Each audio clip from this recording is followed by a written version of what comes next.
Hey, what's going on, guys? So, in this video, I will show you how to send files on Google Messages. So, let's start.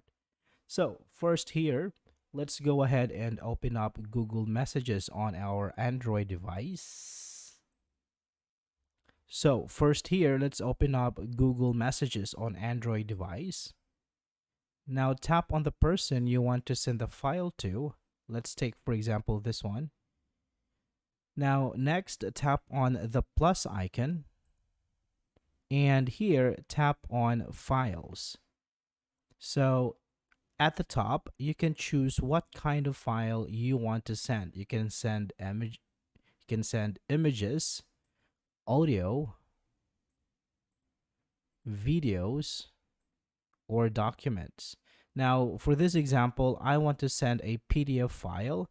For example, you want to send this one. You just tap on it and you can add your message. Say, for example, we say, this is the document.